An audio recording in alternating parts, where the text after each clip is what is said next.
No sub-reino do. Tem alguma referência ao disco de Marconi Notaro, do sub-reino dos metazoários.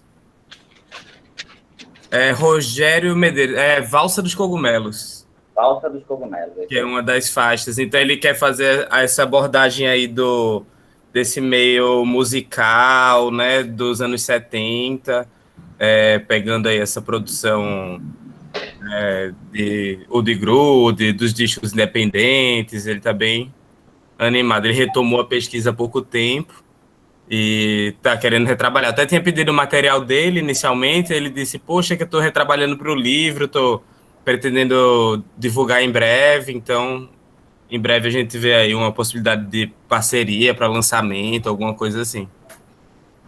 Massa.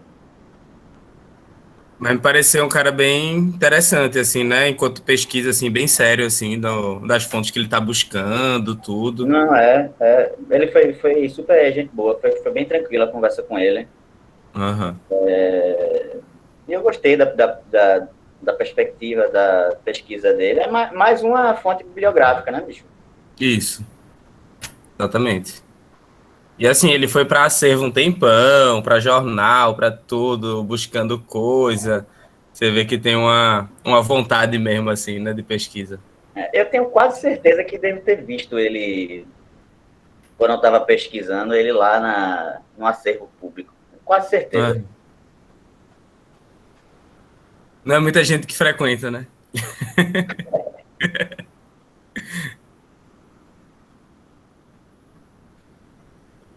Olha ele aí, olha Olha ele ele. aí. Foi só falar, ó. Opa, Beleza, Rogério? Boa noite. boa noite. Tava comentando da tua pesquisa aí, que vai Sério? contribuir com esse tema também. Que massa, que massa. Espero contribuir mesmo bastante. Legal.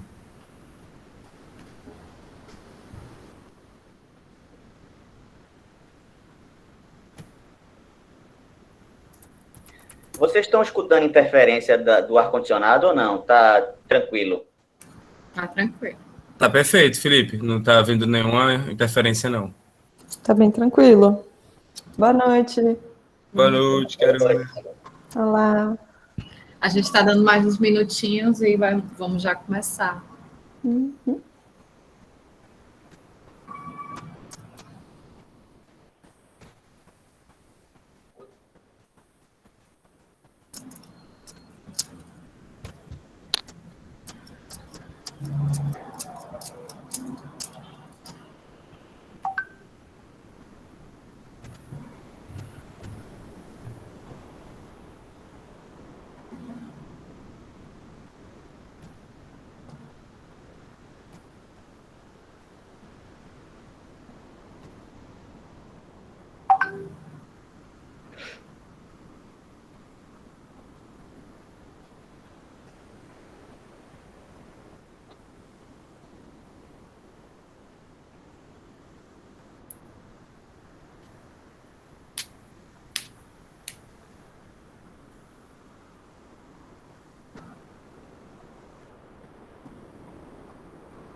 Gente, boa noite para todas e todos.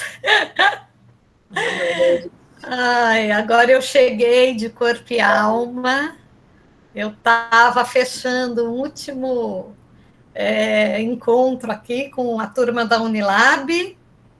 Gostaria de dar boa noite ao Felipe Aretax, que é um querido, que é um pesquisador assim exemplar, e além de ser um pesquisador também na rede de curadorias que a gente tem constituído entre Minas Gerais, o Ceará, Recife. E é isso, eu estou por aqui e também informar a todos e todas que estamos gravando. Acho que a Mari vai fazer isso oficialmente, mas é isto. Estou por aqui, vou fechar meu microfone. Olá, gente, boa noite. Eu sou Mariana Hart, sou pesquisadora no projeto Atípicos. Vamos iniciar aqui nosso segundo webinário. O segundo webinário Lula Cortes e a Imagem, com o tema Sociabilidades Culturais no Recife, anos 60 e 70, com Felipe Aretax. O projeto Atípicos ele é financiado pelo Funcultura do Governo do Estado de Pernambuco. Esse nosso segundo encontro no webinário, como a Joana informou, preciso salientar que ele é gravado. E falando um pouquinho do projeto Atípicos, é um projeto que tem um objetivo de desenvolver uma catalogação da produção pictórica desse artista plural, desse multiartista que é o Lula Cortes, e depois disponibilizar essa produção, essa catalogação, juntamente com ensaios a partir de um site, por meio de um site, né? O webinário, ele é uma proposição da equipe de pesquisa do projeto Atípicos, e ele tem a coordenação nossa querida historiadora, curadora, crítica de arte, aquela pessoa que a gente ama, Joana Dark, e tem o intuito, o webinário, de fomentar esses estudos, de estimular essas reflexões a partir da trajetória de Lula Cortes, no campo das artes visuais e no contexto de criação artística da cidade do Recife entre as décadas de 60 e 90. Também o webinário é uma forma de aproximar pesquisadores, estudantes, profissionais do campo das artes visuais, da produção cultural de um modo geral, e os demais interessados, e aí a gente vai ampliando o acesso também a esses debates que o projeto apresenta. Então, vou apresentar Felipe. Felipe, historiador, professor, pesquisador, gente finíssima, educada, né, com a graduação em História, uma licenciatura pela UFPE, tem uma especialização em Letras pela FAFIR, concurso de Cultura Pernambucana, e tem um mestrado em História pela UFPE. Ele atualmente desenvolve pesquisas sobre as relações entre arte e política vivenciadas no período da ditadura civil e militar no Brasil, especificamente aquelas identificadas ao momento pós-tropicalista na cidade do Recife.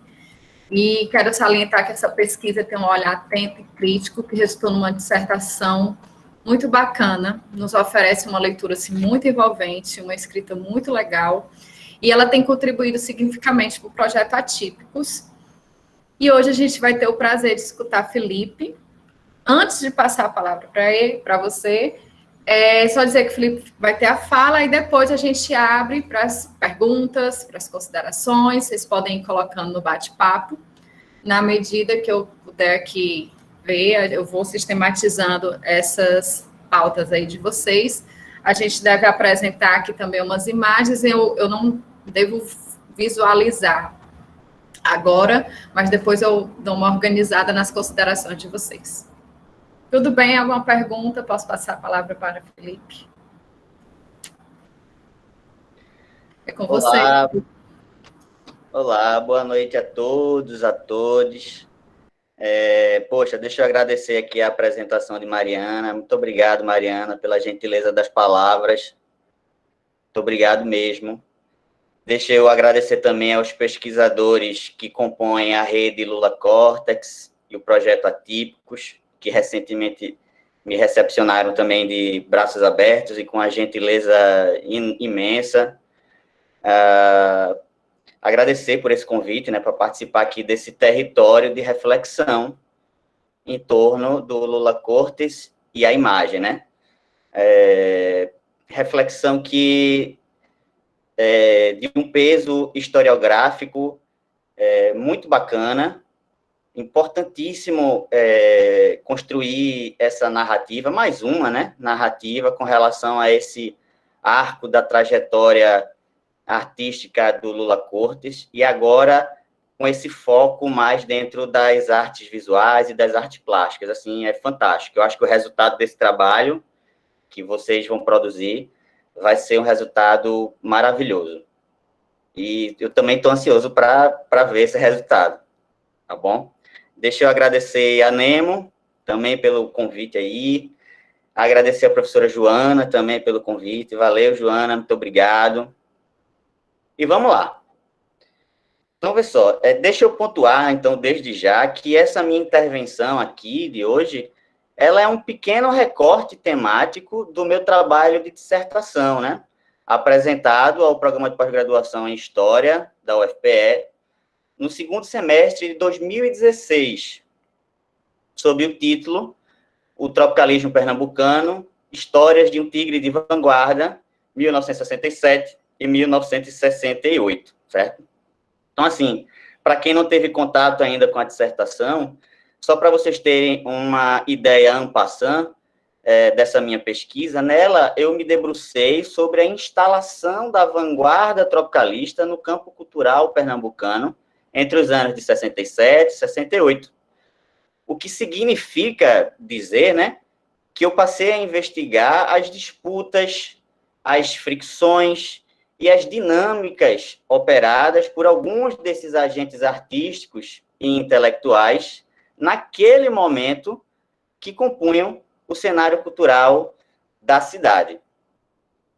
É importante ainda destacar que, embora esse recorte temporal da dissertação ele tenha se concentrado especialmente em finais da década de 60, o dia a dia da pesquisa e, sobretudo, o contato com a documentação, eu pude ter um contato muito vasto, principalmente com a documentação em jornal. Então, eu pesquisei muito no Jornal do Comércio, pesquisei no Diário de Pernambuco, e também alguns artigos do Correio da Manhã, né? Então, todo esse conjunto de documentação foi muito importante para me levar numa digressão até os anos 50. E foi exatamente nessa postura Vitesse-Anverse, né, de marcha ré, que me possibilitou compreender como é que o cenário cultural recifense, pelo menos uma parte desse campo, da década de 60, ele se movimentava a partir das chamadas, da lógica das redes de sociabilidade. Eu acho que esse conceito, para os pesquisadores do Atípicos, é muito importante, tá? Esse conceito de redes de sociabilidades, o conceito de trajetória artística, porque ele consegue trazer para a gente esse instrumental teórico para a gente conseguir desvendar como, pensando, por exemplo, no Lula, como que o Lula estava inserido dentro do campo artístico recifense ali na década de 70, certo?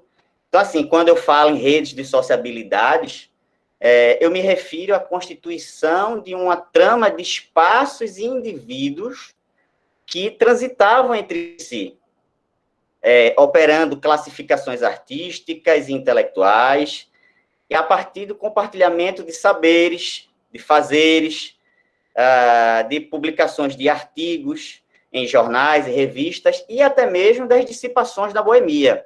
Isso é muito importante também levar em conta, certo? Então, assim, nesse sentido, foi possível perceber que o campo cultural de Recife, desde as décadas lá de 1940 a 1950, ele vinha se apresentando assim, bastante profícuo. E em termos de hábitos, né, para usar logo aqui de início um conceito do Bourdieu, ele era bastante associativo e colaborativo. Isso também é bastante interessante de se pensar quando a gente vai estudar, os pesquisadores que estão aí se debruçando na academia e fora, como vocês do Atípico estão fazendo, quando a gente se debruça sobre essa história contemporânea pernambucana e mais especificamente recifense, é muito importante perceber essa questão da associatividade, dessa forma de colaboratividade. Então, só para dar um exemplo aqui, se a gente for pensar, né, nas experiências, por exemplo, do TEP, que é o Teatro de Estudantes de Pernambuco, do TAP, do Teatro de Amadores de Pernambuco, do Gráfico Amador, dos cineclubes, da Sociedade de Arte Moderna do Recife, do Ateliê Coletivo, do MCP, né, Movimento Cultura Popular, do TCP e até mesmo do TPN, a gente vai ver que estes grupos artísticos, eles se constituíam a partir dessa ideia de colaboratividade, de associatividade. E isso é fundamental. Claro que cada grupo desse, dentro do seu momento, e com apreensão estética, ideológica específica, certo? Mas isso é a gente pensando numa perspectiva do pré-golpe civil e militar, certo? 64. Então, quando eu fui escrever minha dissertação, minha preocupação inicial, uma das preocupações, era pensar o golpe militar veio, ele cria um diapasão assim imenso em 64 no cenário político de Pernambuco, cria um diapasão também no cenário cultural e artístico, e a minha intenção ao estudar o tema era tentar entender o seguinte, mas espera aí, e depois, como é que o campo cultural recifense ele vai se reorganizar? Ele se reorganizou? E se reorganizou a partir de que disponibilidade, de que compreensão, de que dinâmica ali dos agentes dentro do campo cultural pernambucano. Então, essa era uma das minhas grandes preocupações. Então, assim, quando o peso do arbítrio autoritário ele se impôs em 64, a partir da instalação de uma ditadura civil-militar no país, mesmo sob a ameaça de perseguição, prisão e tortura, que aconteceram, de fato, inclusive para artistas do campo pernambucano, uma parte dos agentes intelectuais e artísticos do Recife, eles vão reativar suas dinâmicas dentro do campo cultural da cidade, especificamente a partir das representações de dois registros estético-ideológicos. Um registro estava muito vinculado à ideia do nacional popular, que era uma estética que já vinha se construindo desde o início da década de 60, e um outro grupo de artistas e intelectuais vai se construir em torno de uma estética das chamadas neovanguardas. E isso é bastante interessante, porque vai criar uma fricção ali, uma disputa, uma dinâmica dentro do campo cultural recifense muito importante e muito rico também, certo? Então, assim, dois grupos interessantíssimos vão surgir no Recife dentro dessa perspectiva do nacional popular, tá? Que eu consegui visualizar na dissertação. O grupo Construção é um deles, e o outro grupo é o chamado Grupo Raiz, tá? Então, bem rápido, o que era esse Grupo Construção? Ele era formado por jovens atores, muitos deles eram cantores, eles eram compositores, eram instrumentistas. Uma parte desses jovens, eles já haviam tido contato ou como espectadores, alguns deles até como vivenciando a prática ali do TCP, o que já dava para eles uma carga artística interessante. Então, esse grupo Construção era formado por esses jovens que vão se reunir em torno de uma liderança dramatúrgica que era o Benjamin Santos.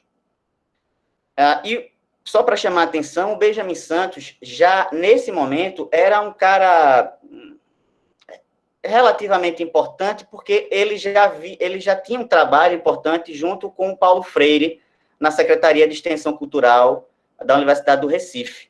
Então, quando o golpe vem, a gente sabe que nessa trajetóriazinha ali, Paulo Freire vai responder inúmeros inquéritos policiais militares, né?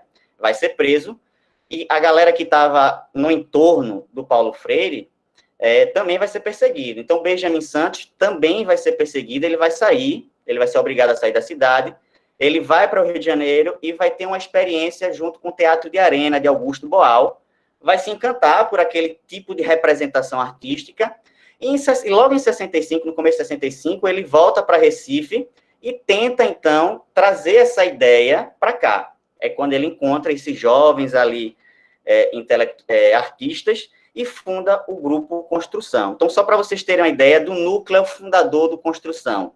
Nomes como Tereza Calazans, Paulo Guimarães, José Fernandes de Lira, Marcelo Melo, Batista Queiroz, Elza Pinto e Marcos Siqueira. Esse grupo é o grupo fundador. O trânsito que vai existir dentro desse grupo, desde a sua fundação de 65 até início de 68, vai ser um trânsito interessantíssimo. Por quê?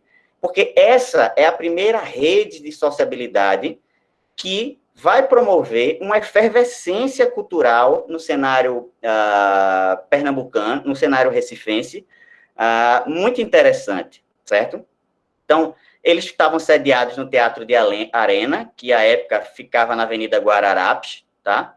Então, esses atores do Construção, eles vão reacender essa cena teatral da cidade através dos chamados shows pesquisas. O que era isso? Era uma modalidade artística que aproximava o texto teatral à música popular brasileira. Então, percebam que é um tipo de representação artística muito próxima do que eram, por exemplo, no Teatro de Arena, o show opinião, né? Aquela ideia do show opinião. Então, na minha pesquisa, eu pude identificar algumas incursões desses jovens artistas do Grupo Construção na idealização e execução dos seguintes shows pesquisas, né? O show Canto Chão, de 65, Em Tempo de Bossa, em 65 também, Mora na Filosofia, também de 65, Calabar, de 66, Pregão e Louvação. Então, vejam que eles tinham uma atuação, de 65, 66, dentro dessa perspectiva dos shows pesquisa, bastante interessante e bastante profícua, certo? Mariana, tem as imagens iniciais, tem como tu colocar para a gente, por gentileza? Colocar. Eu trouxe para vocês aí um material que na minha pesquisa eu achei, tá? E eu incluí na minha dissertação e eu trouxe aí alguns recortes, algum material para vocês darem uma visualizada.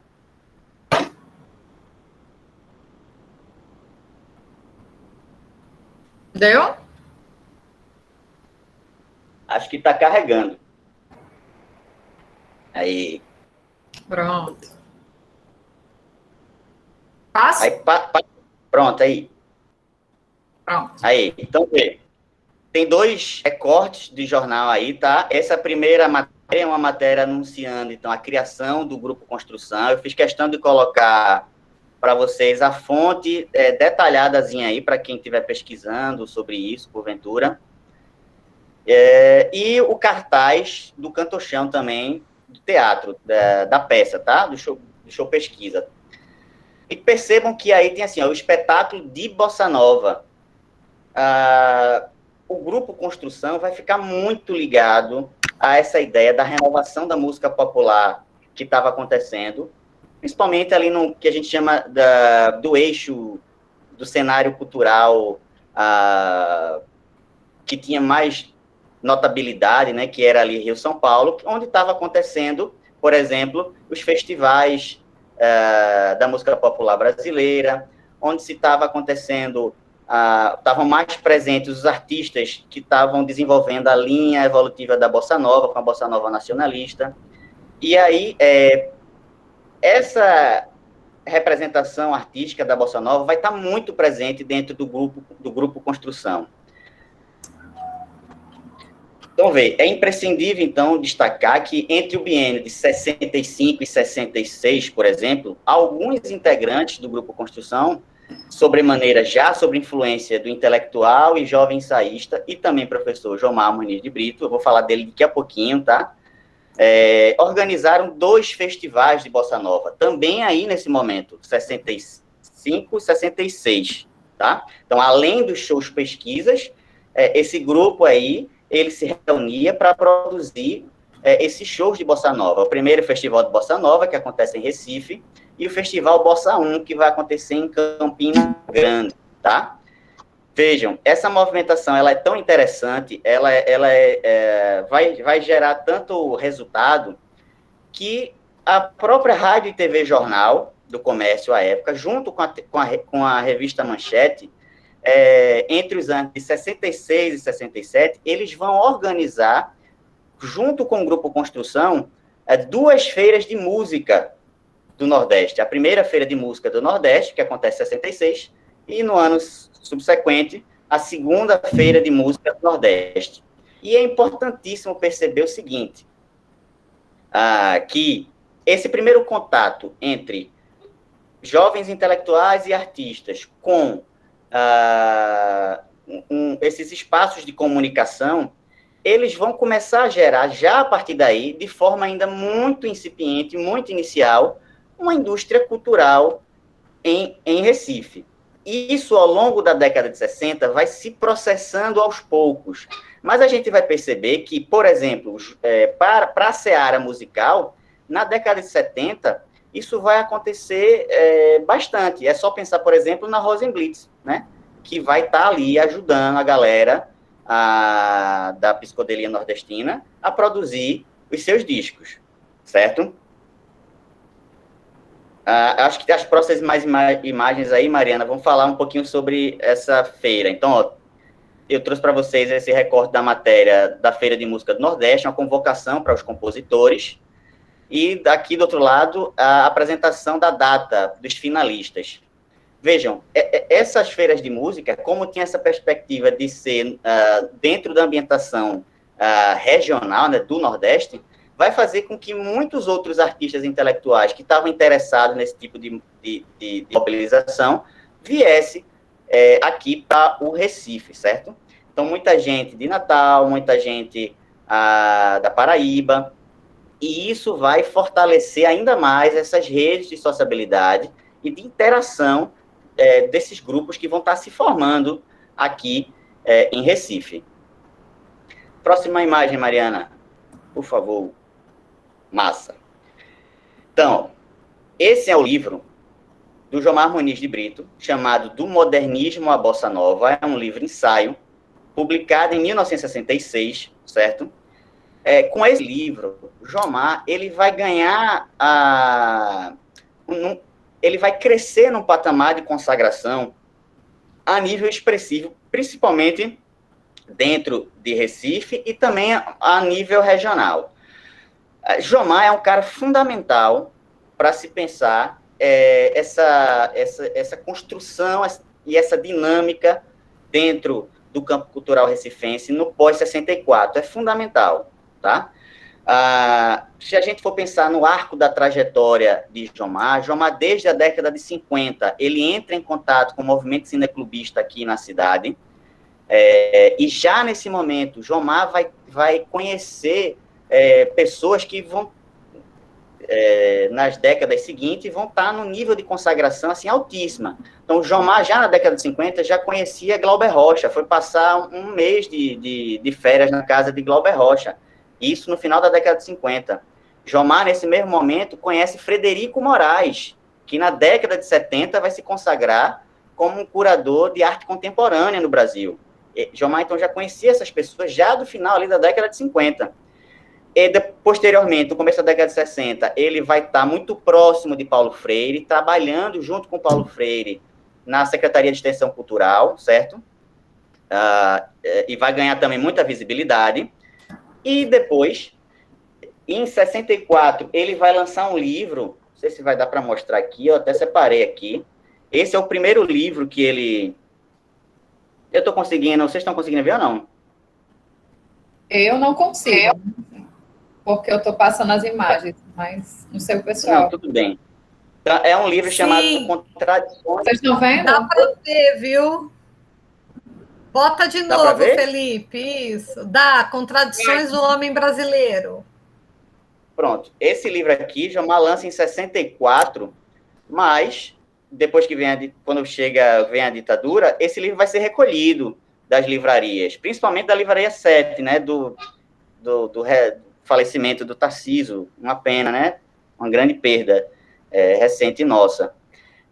Mas é do modernismo à bossa nova, 2 anos depois, né, em 66, que então Jomar vai ganhar mais espaço enquanto intelectual, porque se a gente for pensar quem eram as pessoas que estavam nesse momento, né, que estava se processando toda essa movimentação em torno da atualização do modernismo, da atualização da música popular brasileira com a bossa nova, a gente pode pensar, por exemplo, nos irmãos Campos, Indécio Pinhatari, um ou outro teórico, e Jomar, então, ele é um cara que se alça ao grupo desses caras. E é exatamente por isso também que ele vai ter uma circulação muito grande no Nordeste. Jomar já era professor universitário, ele vai ser professor universitário aqui em Pernambuco e também na Paraíba. Então, há um trânsito muito grande de Jomar entre esses vários círculos, tanto dentro do círculo acadêmico como fora dele. E Jomar, então, é o elo que liga e vai expandir também essas redes de sociabilidade. Só para, teoricamente, pensar no termo, a gente pode pensar no termo do intelectual mediador, né, da historiadora Ângela de Castro Gomes, tá? Estou seguindo. Esse é o grupo Construção. O grupo Raiz é um outro grupo que surge ali em 66, que vai ganhar destaque também no cenário cultural recifense, estimulando as fricções dentro do campo artístico e intelectual da época, né, que é o grupo Raiz, tá? Esse grupo ele era formado por jovens intelectuais, em sua maioria estudantes, tá? Do curso de Direito, da Faculdade de Direito do Recife, FDR, e ele vai ganhar projeção a partir da realização dos chamados ensaios.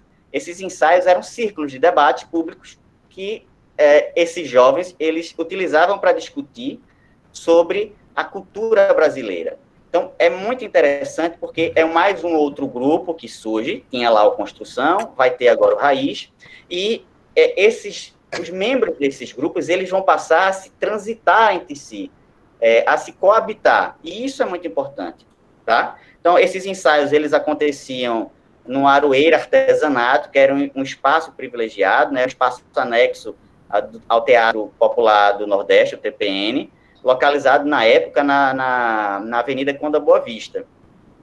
Então, só para vocês terem uma ideia de nomes que faziam parte do Grupo Raiz, ó. Roberto Maia Martins, o Jones Melo, o José Mário Austregésilo. José Mário Austregésilo, salvo engano, hoje, ele é presidente da TV universitária, né, do canal universitário, uma coisa assim. Geraldo Azevedo, as cantoras Euda da Paz, Ismael Gouveia, Naná Vasconcelos, e também o Jomar Muniz de Brito, que estava presente no Raiz e também presente ali no Construção. Então, mais uma vez, esses debates eles vão ganhar destaque no cenário intelectual ali pernambucano, principalmente entre essa jovem intelectualidade, e aí, mais uma vez, a Rádio e TV Jornal vai oferecer uma espécie de promoção desses grupos, oferecendo uma faixa na programação deles, com um programa chamado Chegou a Vez. Então, percebam que, pouco a pouco, mesmo que de forma incipiente, repito, há aí sim uma construção, uma tentativa de construção, né, de uma indústria cultural que está se formando na cidade. Mariana, passa, por favor, a imagem. Então, eu destaquei para vocês aí a matéria que fala sobre a criação do Grupo Raiz e uma outra imagem falando sobre o chamado Ensaio 2, que foi sobre Ciranda. Foram um total de 8 ensaios, certo? Cada ensaio falava sobre uma representação cultural brasileira e também, em certa medida, nordestina. E a ideia era discutir sobre cultura brasileira e cultura nordestina, de modo que se pudesse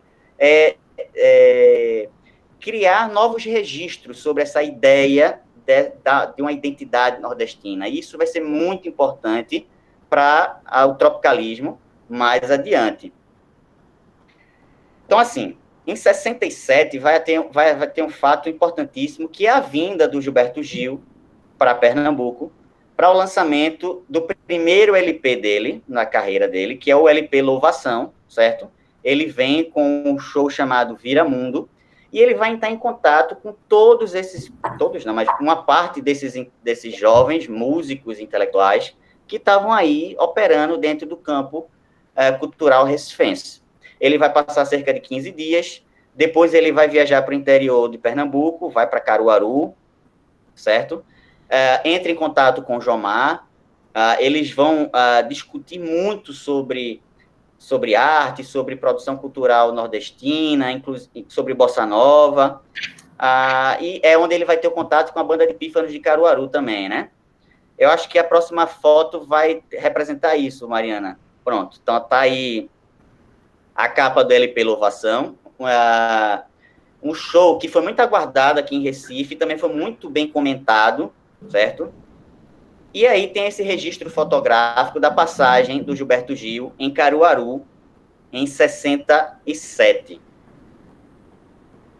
Então, assim, foi a partir da instalação desse campo de produção e discussão da cultura brasileira e nordestina que, em 1968, alguns jovens artistas intelectuais que estavam ligados tanto à construção como ao Grupo Raiz, eles vão, então, sentir essa necessidade de deslizar da estrutura do nacional popular para a estrutura da vanguarda. E aí, mais uma vez, a presença de Jomar vai ser fundamental para operar esse deslizamento.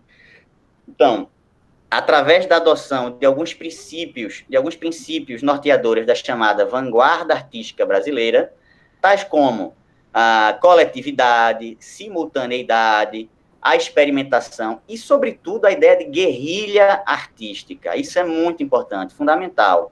Então, os tropicalistas, né, eles chamaram a atenção, vão chamar a atenção dos jornalistas intelectuais da cidade para discussão a respeito da renovação permanente dos signos que representavam tanto a identidade cultural nordestina como a própria ideia da vanguarda. Só que isso não vai se processar aqui de forma tão contínua e lisa, né?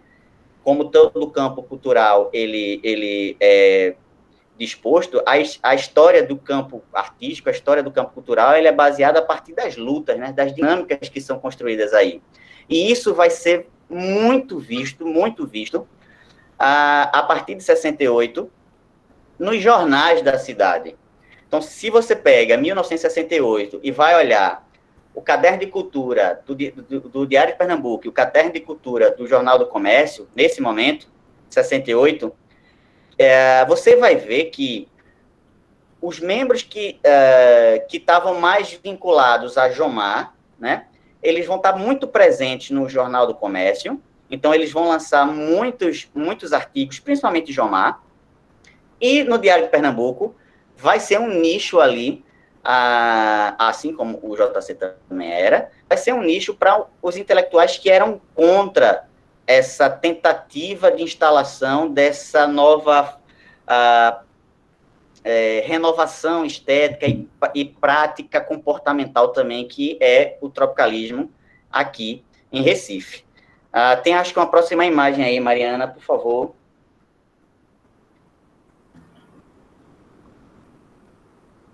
Bom, tem 2 artigos de jornal aí, ó. Esse primeiro artigo, do irracionalismo consequente ou do prega para rasgar, é uma matéria publicada no JC por Jomar, que é a matéria, quem está pesquisando sobre isso, quem pesquisa sobre o tropicalismo vai perceber isso, é a matéria assim que dá o estalar, a pontapé inicial, onde Jomar ele vai tentar convencer esses jovens artistas intelectuais que faziam parte do Construção e do Raiz, para que se pudesse operar esse deslizamento. É importante destacar aqui o seguinte, 67, quando Gil esteve aqui, é um ano fundamental, porque, assim, no começo de 67, o lançamento da exposição Nova Objetividade Brasileira, né, no Museu de Arte Moderna do Rio de Janeiro, onde é lançado um manifesto chamado Esquema da Nova Objetividade Brasileira, né, feito pelo Hélio Oiticica, tá? Onde vai se convencionar ali criar uma vanguarda artística brasileira. E isso vai mobilizar, mas não somente os artistas que estavam ligados às artes plásticas, mas a outras expressões também. E é um ano emblemático onde se vai sentir essa formação dessa vanguarda nas várias searas artísticas do Brasil. Por exemplo, para além das artes plásticas, é o ano onde vai ser lançado O Rei da Vela, do José Celso Martínez Correia, no Teatro Oficina.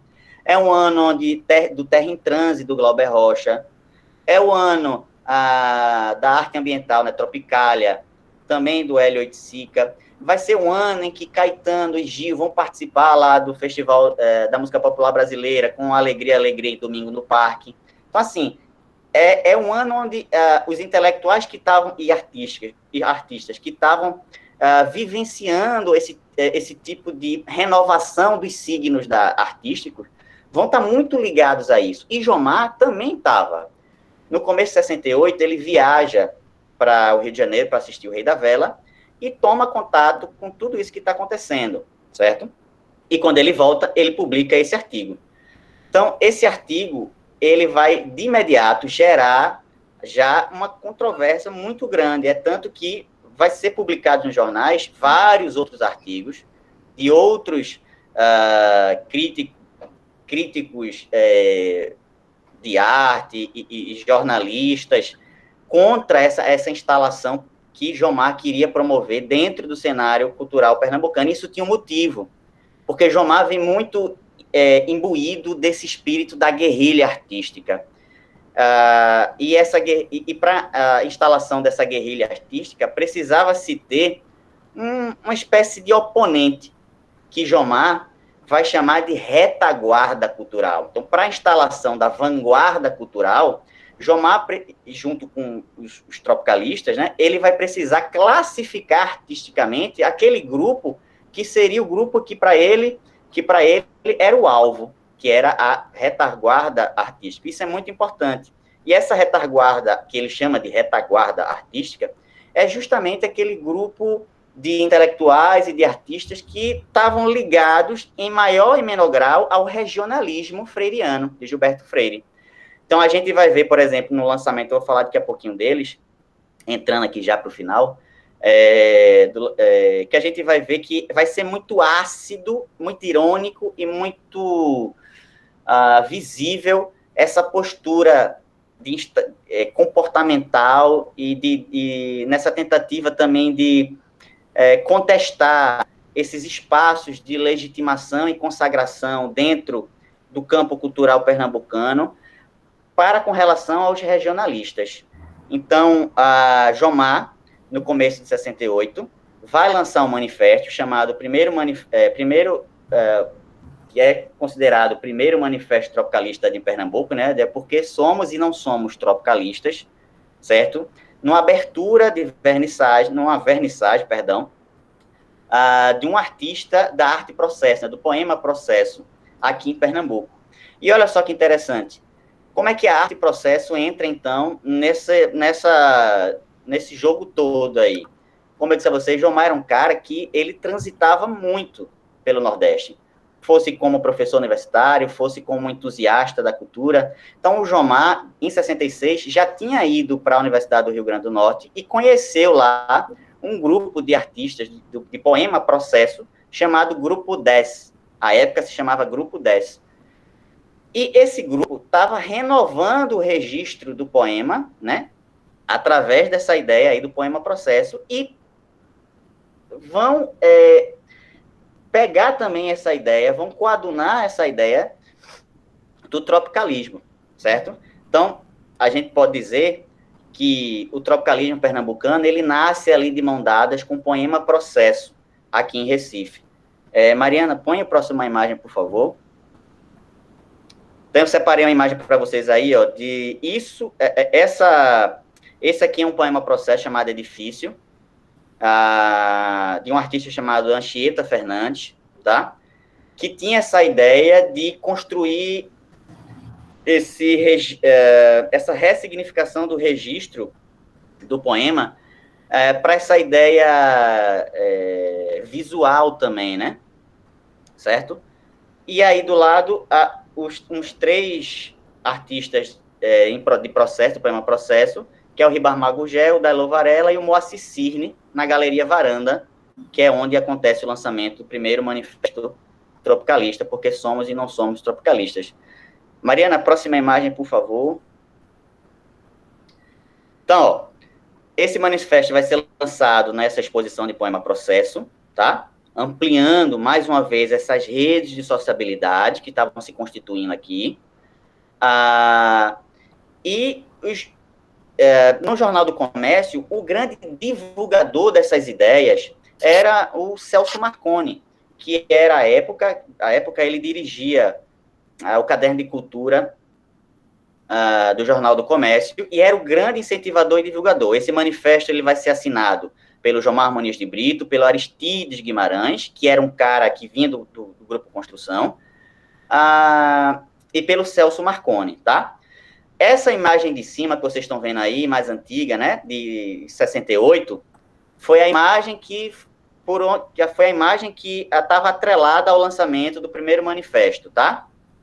E essa imagem de baixo é uma imagem de 2013, pela efeméride da comemoração, né, dos 45 anos do tropicalismo pernambucano, onde o jornalista José Teles tentou reconstruir essa imagem, né? Muito bacana. Então, vejam, tá aí Jomar, esse senhorzinho aí, tá? É o Jomar Muniz de Brito. Eu acho que quem transita em Recife, no centro, não é possível que não deva ter topado com o Jomar uma vez na vida, certo? Ele entregando ali os atentados poéticos dele. Jomar tá sempre em eventos ligados ao cinema, tá? Então, assim, toda janela de cinema internacional do Recife tá lá Jomar, tá? Ele tá em todos esses cenários. No meio, representando o pai, tá o Pedro Celso, né, que é filho do Celso Marconi, e do lado direito tá o Aristides Guimarães, que é um amor de pessoa, tá? Por causa da minha dissertação, eu tive a honra, o privilégio de entrevistar todos eles. Eu entrevistei o Jomar, entrevistei o Celso Marconi e entrevistei o Aristides, tá bom? Próxima imagem, Mariana. Então, tá aí para vocês o manifesto, ele é bem ácido, é nesse manifesto, então, onde Jomar, então, tá ali, junto com a galera do tropicalismo, nessa tentativa de instalação tropicalista, classificando o grupo que ele entendia como a retaguarda cultural, né? E outra publicação do jornal, onde eles estão nessa imagem aí. Bom, então, assim, tal como um ato de infidelidade regionalista, o tropicalismo ele surgia no Recife como um discurso e uma prática artística e intelectual de contraposição ao status quo da cidade. Era uma virada de mesa em que a vanguarda procurava se inserir nos locais de produção cultural e para disputar as imagens da representação nordestina. Então, assim, é importante perceber que não se tratava somente de ser contra o regionalismo enquanto uma sensibilidade estética, mas de combater a institucionalização desse modelo como política cultural. Era como se esse grupo de vanguarda estivesse dizendo assim, olha, a gente quer produzir uma arte que é tanto regional como universal, e a gente quer que ela seja entendida como fazendo parte de uma identidade cultural nordestina também, certo? Só que, naquele momento ali, isso é feito a partir de muito debate, de muita tensão, de muita fricção dentro do campo, tá? A próxima imagem, Mariana, por favor. Bom, e aí a gente chega, finalizando já, na produção artística tropicalista com relação à musicalidade. Vejam, o tropicalismo pernambucano, ele não é semelhante ao tropicalismo, por assim dizer, do grupo baiano, tá? O tropicalismo pernambucano, ele tem uma perspectiva, ele tem uma pegada aí muito política e muito existencial, que é própria do nosso campo artístico aqui, porque estava muito ligado a essa ideia de reivindicar espaços da produção cultural aqui na cidade, que para os tropicalistas, esses espaços estavam hegemonizados por aqueles intelectuais e artistas ligados à perspectiva do regionalismo freiriano, tá? Então, assim, cada vez mais o tropicalismo, vão ser lançados alguns manifestos, é muito interessante perceber isso nos jornais, e muitos artistas de construção e do raiz vão migrar, então, para essa discussão tropicalista e vão fundar grupos musicais que vão construir nomes, tanto na composição, quanto na interpretação, como também de instrumentistas, que mais tarde, na década de 70, vão fazer parte aí do Udigudi pernambucano, né, ou da psicodelia nordestina. Então, por exemplo, bandas como Os Moderatos, Os Bambinos, Diplomatas, The Silverjets, Laboratório de Sons Estranhos, Arame Farpado, são grupos que vão surgir nesse momento. Nomes que estavam ligados a esses grupos: Aristides Guimarães, Marcos Vinícius de Andrade, Carlos Aranha, Ana Lúcia Leão, importantíssimo. Instrumentistas também, como, por exemplo, o Edi Souza, o Robertinho do Recife, Maristone, certo? Essas pessoas vão estar, na década de 70, ali presentes, formando outros grupos que compunham a psicodelia nordestina, certo? Próxima imagem, Mariana. Então, para finalizar, no final de 68 vai acontecer um evento muito legal e muito emblemático, com essa pegada tropicalista, que é um show chamado É Proibido Proibir, um show homônimo, né, a música do Caetano Veloso, que foi lançada no Festival Internacional da Canção daquele mesmo ano, onde ele foi vaiado e tal. Então, esse show, ele é interpretado pela Ana Lúcia Leão, e ele é todo roteirizado pelo Aristides, e vai ser um show muito legal, porque tem essa perspectiva da música, e atrelada à música, essa ideia da produção do espetáculo musical, ela ganha um novo tônus, uma outra forma, porque vai ter uma iluminação diferente, vão ter projeções de imagens na banda que faziam reivindicações políticas. Então, assim, numa perspectiva bastante diferente. A nível, vamos dizer, de campo cultural fora do Nordeste, era o que, por exemplo, os Mutantes fazia lá no eixo Rio-São Paulo, certo?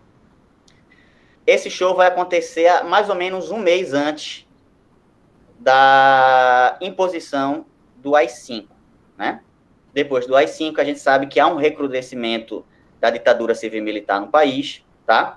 Mas a gente ainda vai ver reverberações e atuações dessa prática tropicalista no Laboratório de Sons Estranhos, pelo menos ali até mais ou menos 1971.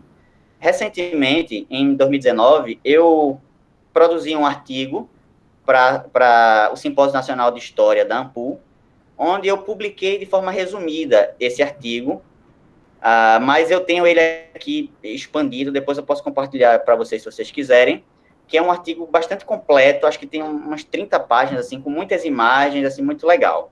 Então, para finalizar, assim, essa ideia do tropicalismo aí, ela surge como uma ideia de ruptura. É como se o grupo tropicalista, ele criasse uma descontinuidade ali, dentro do cenário cultural, onde se estava muito atrelado à ideia do regionalismo, à ideia do tradicionalismo, muito ligado à perspectiva da arte popular.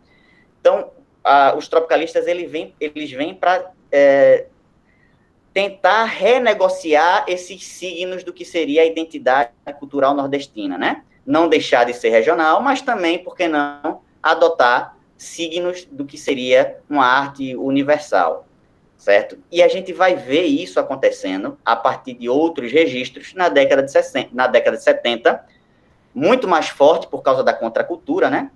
Aqui em Pernambuco, também com relação à psicodelia nordestina. Isso é importantíssimo, tá? Bom, acho que é isso que eu tenho para conversar com vocês.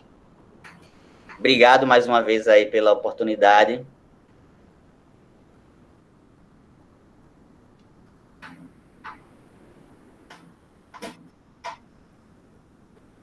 Estou voltando.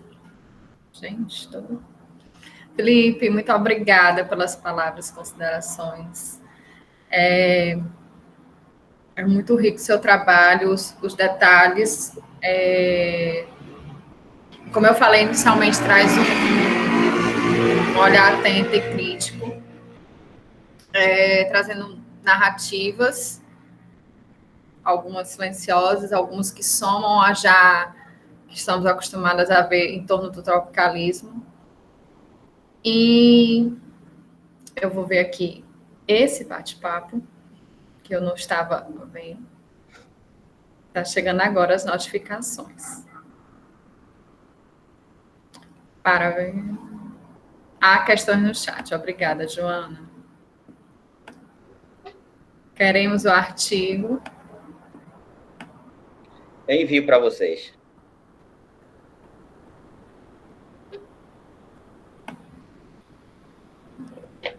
Ai, gente. Mari, com licença. Oi. Só enquanto você está procurando, eu falei no chat que a gente pode enviar o artigo para todas as pessoas inscritas no webinário. Então, né, todo mundo que demonstrou interesse aqui, a gente vai... Bom, a gente vai enviar para todo mundo, então quem pediu já vai receber. Massa. Podes explicar um pouco o conceito de intelectual mediador, por favor, Felipe? Acho que é em torno do intelectual mediador Jomar Muniz de Brito, né? Assim, esse é um conceito criado pela historiadora Ângela de Castro Gomes, né? Onde ela constrói essa ideia de aquele intelectual que tem um trânsito muito grande entre seus pares, e ele consegue se apropriar de conceitos e até de movimentos que estão acontecendo durante sua vivência, e ele consegue fazer isso e disseminar e compartilhar isso para os seus pares. Isso é bastante interessante. Quando a gente pensa nas redes de sociabilidade, a ideia do intelectual mediador tem um protagonismo muito interessante, tá? Muito interessante mesmo, porque para que essas redes de sociabilidades elas sejam retroalimentadas, o protagonismo do intelectual mediador, esse cara que consegue amealhar conhecimento e propagar esse conhecimento, é importantíssimo, tá? Assim, para esse cenário específico aqui, falando do meu recorte de pesquisa, como eu havia dito antes, pensar o cenário artístico, intelectual e cultural, né? Pensando nessa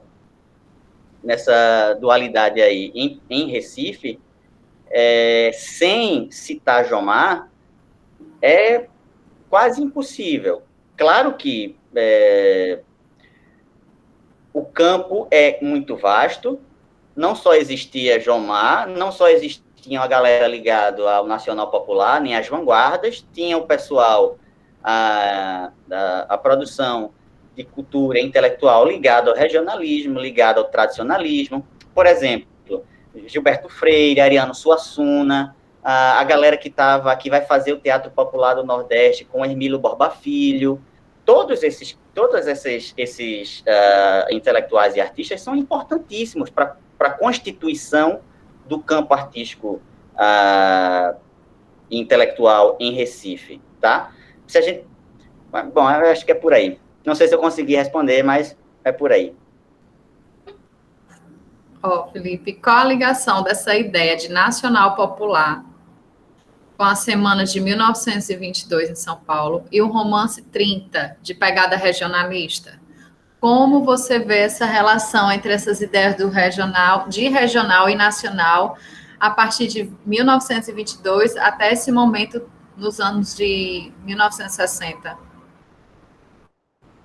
Pessoal, a ideia do nacional popular, ela não está atrelada a 22, não. Eu não sei se, eu acho que a pessoa deve estar se reportando à Semana de Arte Moderna, né, o modernismo.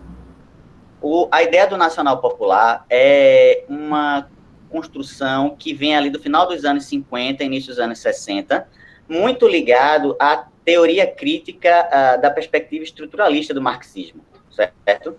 Então, é uma apropriação das esquerdas para se fazer pedagógica através da arte, de uma pedagogia artística, promover a ideologia das esquerdas. Isso é a ideia do nacional popular, tá? Ela não está muito ligada, não está ligado à Semana de Arte Moderna de 22, não. A Semana de Arte Moderna de 22 vai instaurar, né, o modernismo, e a partir daí, na terceira fase, em 45, existe alguma coisa muito ligado ao popular, mas essa ideia do nacional popular, ela é uma apropriação, ela é uma construção das esquerdas, dos artistas intelectuais ligadas à esquerda, ao grupo das esquerdas no Brasil, repetindo, para mobilizar a ideia da revolução, né? Pedagogizar através da arte isso. É a ideia da arte a serviço da revolução. Me fugiu da memória aqui. A Heloísa Buarque de Holanda tem um livro que fala sobre isso, assim, de forma muito bacana, certo? Eu tenho ele aqui. E também o professor Marcelo Ridente, né? O Marcelo Ridente também tem livros que falam sobre isso, que de forma bem bacana. Inclusive, são deles que é a discussão deles sobre esse pêndulo aí da arte, do nacional popular para as vanguardas, eu tiro da Heloísa Buarque de Holanda e também do Marcelo Ridente. Estava aqui procurando um livro que tu falasse agora da autora. Da Heloísa. A Heloísa. Que ele também tinha feito uma consideração que ela fala das esquerdas, né? Uhum. Enfim, quando eu achar aqui, eu passo. Mas acho que tem mais outra pergunta. É lindo o poema, também achei, merecia uma camiseta do poema Processo, né? Estão colocando aqui. Me parece que existe Fernanda Alvim, me parece que existe uma ligação entre o poema Processo e os poemas do concretismo dos irmãos Campos. Com certeza. Como eu tinha dito, o pessoal do poema... Assim, o poema Processo é um movimento que vai surgir a nível nacional, tá? Vão ter representantes. Os principais são de Natal, do Rio de Janeiro, e de Belo Horizonte, Minas Gerais. Mas esse grupo do Poema Processo, eles anteriormente eram pessoas que estavam ligadas à poesia concreta, aos concretistas, tá? O Poema Processo é uma tentativa de renovação vanguardista do poema concretista.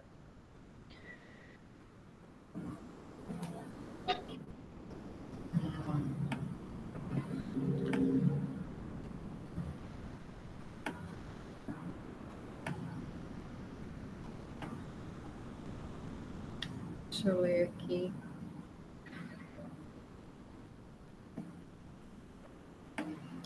Joana, qual a ligação dessa ideia de nacional popular? Ai, gente, eu estou repetindo, né? É isso. Mari, tá? Porque eu copiei e colei, que era para ficar mais fácil para você. Felipe Ribeiro perguntou qual era o nome dos livros. Será que é esse de Heloísa? Só se eu pesquisar aqui agora, eu não estou lembrado de cabeça, não. Deixa eu ver aqui, vamos ver do Heloísa.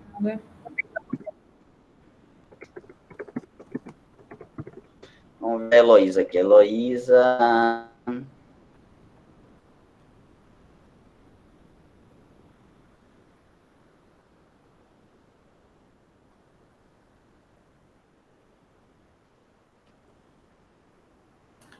Bem, gente, alguém tem mais alguma pergunta? Por enquanto que a gente está pesquisando aqui o livro da Luísa. Pode abrir o microfone para fazer pergunta? Pode, está aberto.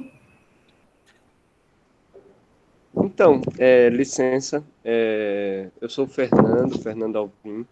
Gostei muito da apresentação, Felipe, valeu mesmo, assim, várias informações e dentro de uma temática, assim, que me interessa bastante.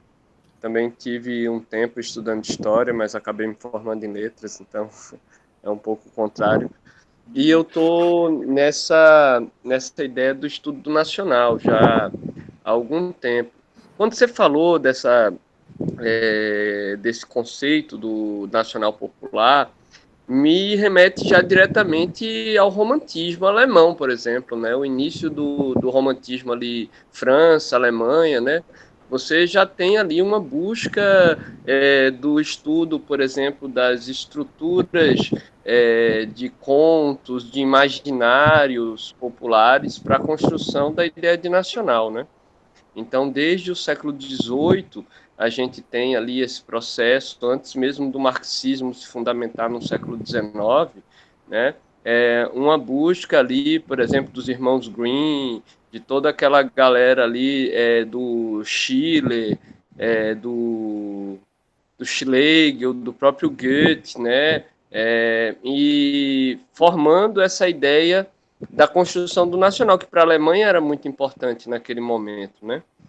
E aí eu vejo que existe uma discussão também da questão do popular, que é mais recente. Eu estou trazendo um pouco, né, numa discussão antes da referência que você passou, né, que é o século XIX, e uma outra depois que vem com a discussão do Stuart Hall, né, já na diáspora, né, da diáspora, quando ele vai falar de desconstrução do popular, que é algo bem interessante, que hoje eu venho chamando bastante atenção, porque eu estou trabalhando no Museu do Homem do Nordeste, inclusive, né, no MUNI, como mediador, e essa questão do popular é algo assim que é ainda muito presente nos discursos dentro das instituições, mas que já existe todo um debate a partir daí, né, do que é esse popular, né? Aí o Hall vai falar de como isso é utilizado dentro do processo da construção do operário, da cultura operária, né? E de como isso há um processo de construção de uma ideia de cultura popular em função, assim, para uma forma de manipulação e adaptação dessa cultura a essa nova vida, né? Que seria uma vida urbana, uma vida da cidade, uma vida da produção industrial, um outro tipo de vida, né? E aí é bem interessante, eu acho, essas duas perspectivas, né? Quando vai pensar a questão do popular e a questão do nacional, assim, que eu vejo. No Brasil, eu falei também de 22, por quê? Porque eu estudei Mário de Andrade. Eu estudei a relação de Mário de Andrade com o romantismo, né? E Mário de Andrade teve uma ligação com uma querela, inclusive, com Gilberto Freire, né, que era o defensor do regionalismo, do pensamento regionalista, né? Então, assim, é mais assim, chamando a atenção para esses pontos que eu percebo que são pontos de interesse para mim, assim, do meu estudo, e agora que eu estou querendo estudar Lula, né, Lula Cortes, assim, no doutorado, tentar entender essa questão das ideias, porque Lula, me parece que a produção dele é uma produção muito interessante, por quê? Porque, por exemplo, ele pega um conto, por exemplo, Lobo e a Lagoa, né? Que é um conto que, na hora que eu li, me lembrou de Hoffmann, que é um romântico alemão, sabe? Assim, um conto de fadas romântico, assim, incrível, né? O que a gente tem ali. E, ao mesmo tempo que é regional, ela é universal nesse sentido, né? Então, assim, eu não sei, assim... porque é interessante, né? Porque ele trabalha com elementos como lobo, como coisas que não tem aqui, que fazem parte de um imaginário de lá, não é? Um imaginário europeu, muitas dessas coisas. né? Por exemplo, estou dando o exemplo do Lobo e a Lagoa, mas ao mesmo tempo ele traz questões dele ali, altamente subjetivas e tal. Então essas questões, enfim, me desculpa se não foi uma pergunta assim clara, mas foi mais um comentário querendo dialogar mesmo nesse sentido, né? Claro, Fernando. A tua pergunta já contém a resposta dela, né? Você divagou aí, trouxe seu ponto de vista dos seus estudos com relação ao nacional, que de fato é isso mesmo.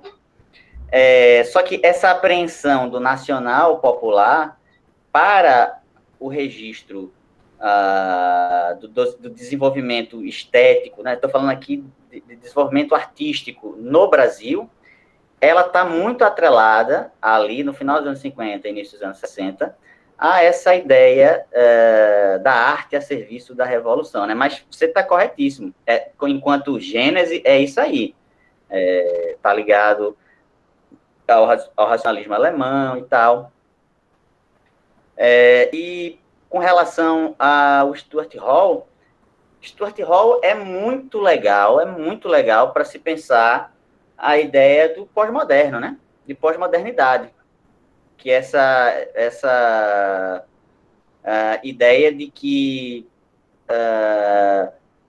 não dá mais para se pensar numa identidade em si mesmada quando a gente está falando num mundo do século XX que passava por um processo cada vez maior de globalização, então não teria como se falar mais em que há uma interação muito grande entre as culturas, então fica muito difícil de falar de uma cultura pura, tradicional, em si mesmada. Ela até existe, ela até pode existir, e pode virar faceta de manipulação não é a palavra correta, mas de uma faceta de construção artística que é fundamental e legítima, mas que esse tipo de identidade em si mesmada cada vez mais vai deixando de existir, né? Por causa dessa antropofagia aí das culturas, né? As culturas estão se alimentando uma da outra. E até enquanto gênese também, porque, por exemplo, o regionalismo, Gilberto Freire vai pensar a cultura brasileira, ele vai dizer que é uma cultura genuína, mas com muita influência dos portugueses, mas há de se pensar que a cultura portuguesa já em si já era misturada, já vinha com vários tipos de misturas, tá? E a cultura brasileira, ela também vai se dar dessa forma, ela também vai se construir dessa forma. Stuart Hall, assim, é uma leitura muito bacana para se pensar essa ideia da desconstrução das identidades. Eu acabei de lembrar de um outro livro aqui, que é o livro do Bauman, chamado Identidade. Inclusive, escrito, salvo engano, com esse Szinho aí no final, né? Esse S de pluralizar as identidades. Isso é bem bacana. Eu poderia dizer até tem um do Hall que é específico sobre isso, que chama Identidade Cultural na Pós-Modernidade, que é um fininho. É bem legal ele é bem sintético, assim. Eu achei o livro da Heloísa, Impressões de Viagem, CPC, Vanguarda e Desbunde, 1960-1970. É um livro... ele é bastante antigo, ele foi lançado, salvo engano, ali na década de 70, no começo da década de 70, e é bastante interessante sobre essa ideia da construção dessa arte nacional popular e arte de vanguarda. E do Marcelo Ridente também, muito interessante. Sim, sim, bacana, Felipe. Tem uma pergunta de Caruna aqui, pensando em campo artístico, qual a relação que você pode traçar entre o cenário que você estudou, trazendo à cena o tropicalismo pernambucano e suas características como o vanguardismo e a renovação dos símbolos da produção cultural local, com a prática comportamental e a contribuição estética da produção artística posterior de Lula Cortes? Muito massa, Caruna. Para mim, essa constituição do campo, com esse novo registro do tropicalismo, é fundamental, e eu enxergo muito do que se propunha com a prática e os saberes tropicalistas, os fazeres tropicalistas, principalmente com essa ideia de experimentação. Ideia de experimentação, essa ideia de desprovincianizar a identidade cultural nordestina, essa ideia de liberdade que era muito latente dentro dessa construção do discurso tropicalista aqui em Pernambuco. E isso vai estar muito presente na psicodelia nordestina, vai estar muito presente em Lula Cortes. Lula é um cara que, se a gente pensa no arco de trajetória dele, poxa, é um cara que está transitando ali entre vários registros da representação artística. É um cara que faz poema, é um cara que está na música, é um cara que está nas artes plásticas. Então, assim, é de uma liberdade, de um trânsito muito grande. E também o sentido aí de experimentação, né? É um cara que está experimentando. A ideia dele nunca é ficar parado, se institucionalizar. Bom, eu também estou dizendo isso, mas é preciso investigar a documentação. Mas creio que não. Ele era um cara altamente multidisciplinar, né? Experimental, como disse Joana aqui agora no nosso tagzinho aqui. É muito isso. E por que é importante estudar o campo artístico? O próximo webinário é com o professor Flávio, né? Flávio foi meu orientador no mestrado. É um cara fantástico, muita gente fina, muita gente boa. E é um cara assim, que domina Bourdieu de uma forma bem bacana. E ele talvez seja a pessoa até mais correta para responder isso para vocês. Mas entender essa perspectiva do campo é importantíssimo para se construir essas tramas, porque ninguém faz nada sozinho. O campo ele vai se instituindo a partir das lutas, das dinâmicas que estão sendo operadas ali dentro deles. Pensar, por exemplo, quais eram as fidelidades artísticas do Lula, quais eram as influências artísticas do Lula, por onde o Lula transitava, com quem o Lula dialogava quando falava de arte, quem eram os parceiros do Lula. E isso, veja, ele é um cara que tinha uma movimentação muito grande dentro desses nichos artísticos, dessas searas artísticas, né? Para cada um deles. Perceber, de repente, se os artistas que Lula conversava e dialogava, se eram pessoas diferentes ou eram do mesmo campo. Isso tudo é imprescindível para construir essa história aí.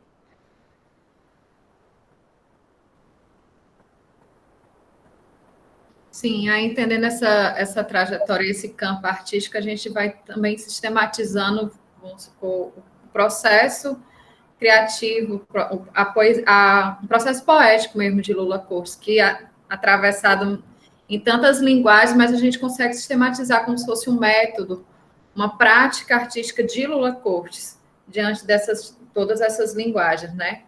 Enfim. Eu achei assim... você falou da questão de desprovincianizar, né? E eu acho que essa questão da experimentação também, a simultaneidade e também a guerrilha artística, né? Que foi um dos pontos que você colocou na renovação estética e comportamental, né? A guerrilha artística e a coletividade, que também a gente pode perceber na trajetória de Lula. Com certeza. Eu acho muito. Estava aqui anotando. Bem, gente, alguém tem mais alguma pergunta, alguma consideração? Eu acho que alguém perguntou alguma coisa aí sobre onde é que está essa ideia do campo do Bourdieu, né? Aí falou das regras das artes. Gente, cara, eu não sugiro, se você não tiver dentro dessa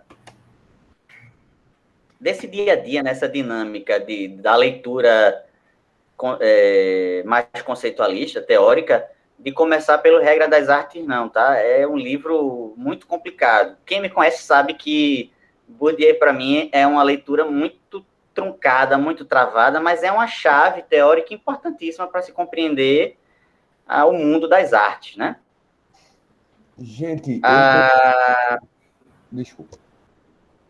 Tem um livro do Bourdieu, acho que Joana pode me ajudar aí, Práticas... Eu não consigo lembrar agora, está na minha estante ali. Daqui a pouco eu coloco no chat o nome do livro, tá? Pronto. Razões práticas, lembrei. Valeu, Joana, valeu. Razões práticas. Começa pelas razões práticas. Não vai para as regras das artes, não, pelo amor de Deus, porque começa pelas razões práticas. Wagner, tem uma pergunta, é isso?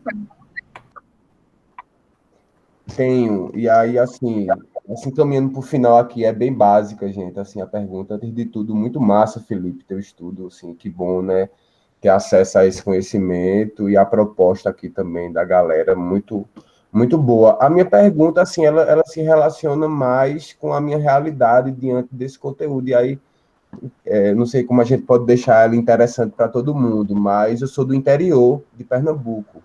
E aí, enfim, tu trouxe aquele elemento daquele acontecimento do show de Gil, em Caruaru. E aí, Lula Cortes é um cara que flerta muito, né, com o interior, assim, no que se refere a... Enfim, foi para Ingá fazer né, para o interior da Paraíba, fazer um disco e tal. E aí, assim, e o interior é sempre tido como, assim, fora do mapa, né, fora da identidade do Estado, né, assim, as cidades que estão longe dos portos e tal. E aí eu queria saber se tu tens mais algum conteúdo, ou, assim, ou pelo menos uma direção de conteúdo que eu possa refletir sobre isso, me aprofundar mais. E muito obrigado, gente. Valeu, Wagner. De fato, em 67, Gil, ele vai dar uma andada bem legal pelo interior, mas é muito aqui na Zona da Mata, tá? Ele vai para Caruaru, que é Agreste, né? Mas a maior passagem dele é também na Zona da Mata. Eu não tenho muito conteúdo específico sobre isso, não, cara. Eu realmente não tenho. Mas isso que você falou de tentar pensar o interior, né, enquanto território que faz parte da cultura também, é muito importante. É um tema de pesquisa, velho, um tema de investigação. De fato, sobre a presença do Gil, não, mas eu acho que talvez tenha alguma coisa no livro do José Teles. Eu acho que talvez tenha alguma coisa falando um pouquinho mais, assim, por onde ele andou, onde ele foi, com quem conversou. De repente, pode ter ali um fio solto que tu pode ir puxando e virar uma pesquisa, ou virar um caminho de curiosidade. E do próprio Lula, sim, de Lula Cortes? De Lula também não tenho, cara. De Lula não tenho. Eu tô junto aqui com o pessoal do Atípicos nessa pesquisa, e a gente vai começar a desenvolver essa temática, e a gente está tentando desenvolver essa temática, tá? Mas eu não tenho. Eu sei que existe muito material, a galera aqui do Atípicos e da rede Lula Cortex tem muito material bacana, mas que ainda está nessa fase de classificação, processamento, investigação, saca? Mas, assim, fica de olho que eu acho que essa galera aí do Atípicos e da Rede Lula vai produzir um material massa.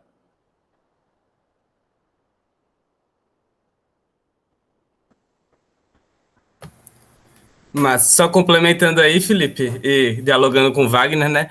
É algo que me atenta muito aí, esse trânsito, essa trajetória que saia desse eixo do centro, assim, né? E que a gente percebe que essa produção ela estava conectada assim com o interior, com outras referências, enfim, né, culturais mesmo, que passou assim, né, que passa, na verdade, que atravessa toda essa produção artística. Aí me veio logo em mente, eu estava até procurando aqui a referência, mas eu não encontrei, Wagner, vou tentar depois compartilhar lá no drive dos webinários, que tem o fenômeno ali dos festivais lá em Nova Jerusalém, né, que foi comentado aí, e que além dos festivais que atravessaram aí o Udigrude, houveram outros festivais lá eu não estou conseguindo lembrar agora quais foram os músicos agora, mas enfim, que foi, inclusive, tiveram várias outras tentativas de festivais lá que acabaram sendo censurados depois ainda sob a ditadura. Então a gente percebe que há uma movimentação cultural forte no interior, né? E que também é alvo dessa repressão cultural, né? Mas com certeza é um campo, né, que muito, enfim, que germinou muita coisa aí, né? Tipo, que atravessou demais essa produção dessa época.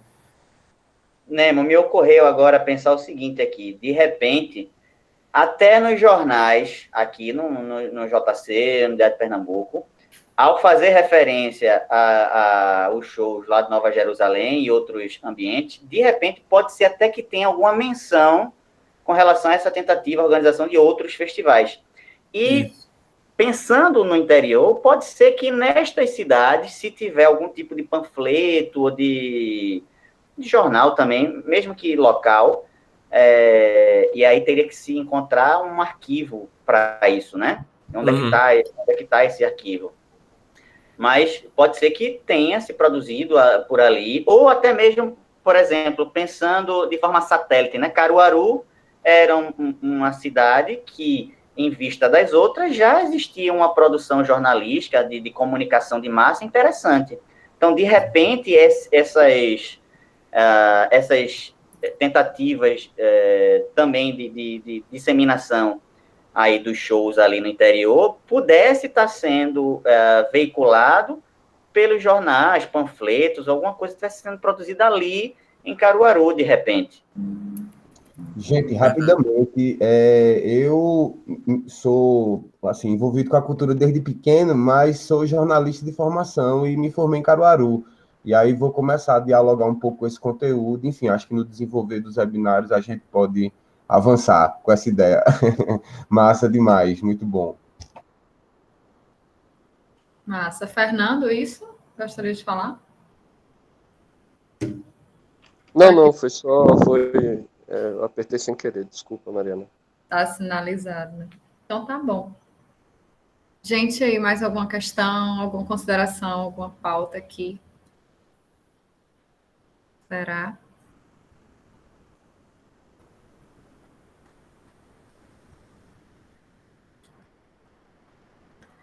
Bem,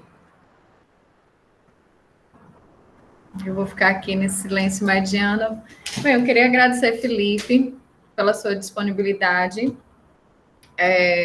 não só no webinário, né, mas nas nossas reuniões, sempre se colocando presente, sempre trazendo considerações, inquietações de pensar esse campo artístico, de pensar essa trajetória, questionar conceitos que já podem estar estabelecidos diante de uma dinâmica de referências, né? Então, sempre questionar como a gente utiliza esses conceitos, como a gente trabalha com essa ideia de multi-artista, como a gente trabalha com essa ideia de cenário artístico, que é essa trajetória, e está sempre potencializando aqui nossos debates, ampliando mesmo as nossas referências e também o modo de pensar e trazer essas narrativas para o projeto.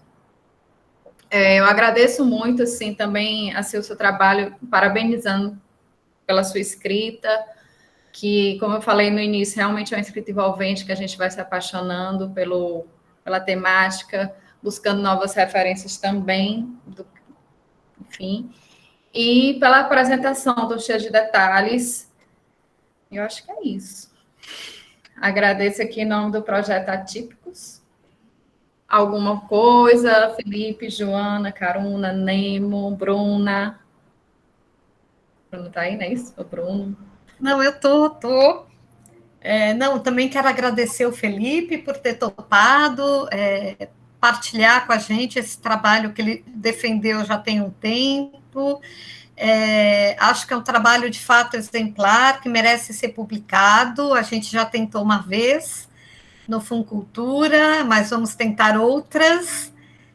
Acho que para nós, assim, algumas coisas são importantes, né? Para nós que estamos nessa aventura de pensar a obra do Lula Cortes e, sobretudo, a obra visual dele, né? Acho que essa ideia da experimentação e dessa relação multidisciplinar e de múltiplas linguagens é importante. E aí o trabalho do Felipe traz um pouco, né, esses contextos de produção, de experimentação, de troca, de sociabilidade. Então, isso nos permite visualizar uma circulação do Lula, né? Como é que o Lula também ele fazia os atravessamentos dele. Acho que uma outra coisa que é importante é como é que o Felipe operacionaliza o conceito de campo, né? Que se a gente pega o Bourdieu, é um conceito que, se você aplica de maneira como se fosse uma camisa de força, não dá certo. Então, a noção de campo é uma noção metodológica para o trabalho do historiador, ou de qualquer outro pesquisador das áreas de ciências humanas, da educação à sociologia e tal. Mas porque me parece que ele nos ajuda acho que a tudo isso que o Felipe mostrou, né, a perceber essas redes, essas disputas num espaço de relações de poder, nos permite também pensar o artista para além daquela ideia de um gênio indomável e dotado de dom desde que ele nasceu, e nos traz a possibilidade de pensar um artista dentro das contradições sociais, afetivas e das redes que ele constrói, e não só que ele constrói, que estão fora do campo da arte, o campo econômico, o campo político, né? Então, é a questão interna e a questão externa, né? Essa relação. E acho que, por último, também pensar que a obra, a arte ou a obra de arte, ela não é um dado em si. Não é porque um artista, o Lula fez um conjunto de aquarelas, que em si só é uma produção da arte para o campo da arte. Né? Então, também é tirar a produção desse lugar de sagrado e colocar ela dentro de uma rede de disputas, de produção de discurso, de produção de produção inserida dentro de um mercado também.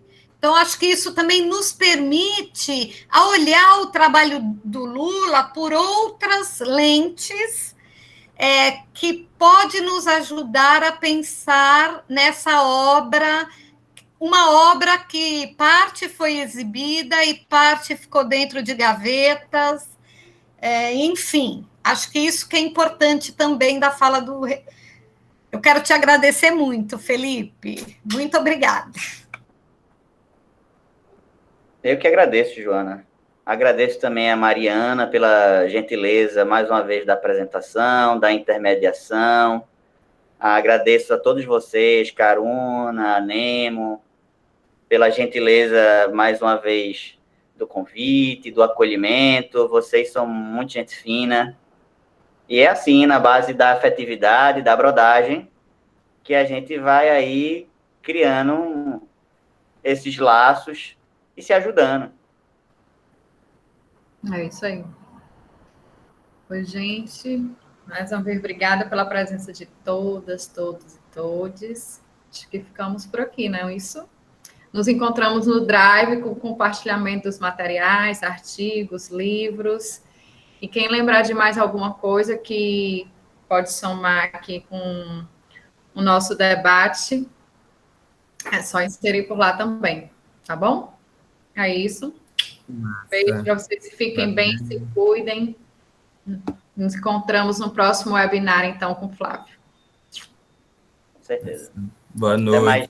Boa noite. Obrigadão. Boa noite. Boa Gente, noite. que massa ver pessoas, né, que participam de um webinário e depois do outro webinário, a gente vai formando aí uma rede. E eu fiquei curiosa com essa intenção do Fernando, que acabou de sair, de estudar Lula Cortes no doutorado. Eu estava dialogando com ele no projeto esse ano. Ele está buscando fazer um estudo, um atravessamento dele na literatura. Que ele tem o mestrado dele em Mário de Andrade, e ele usou muito acervo, assim, né, mergulhando no acervo. E aí a gente já vinha conversando, ele estava morando aqui na Várzea também, aí ele sinalizou isso. Ele estava até tentando um sanduíche lá com a Universidade da França, só que acabou que ele entrou nesse trabalho e desandou um pouquinho, mas aí ele continua em diálogo com o orientador dele para fazer a próxima seleção aí, com esses atravessamentos na literatura. Na Letras, né? Isso, no Departamento de Letras aqui da Federal. Muito bom, assim, né? Porque aí a gente amplia Lula Cortes na música, nas artes visuais, nas letras. Com certeza. E que massa, assim, tá sendo... Eu fiquei hoje muito contente e não vou dizer surpresa, mas foi muito bom, assim, muito prazeroso ver pessoas que participaram do anterior e que participaram desse de agora, e meio que uma rede, né, Nemo, que vai se formando. E por exemplo, Wagner, né, que está em Caruaru, então a gente já vai ramificando esse. O Rogério mesmo que participou, que está escrevendo um livro lá, A Valsa dos Cogumelos, aí eu passei o contato do Felipe, aí ele fez uma entrevista com o Felipe, já pegou mais material, realmente bem nessa ideia de rede mesmo. Que joia. Gente, foi um prazer, Tereza, te ver de novo, Nemo. Tereza, até a próxima. Até a próxima. Até mais. Boa noite, gente. Boa noite.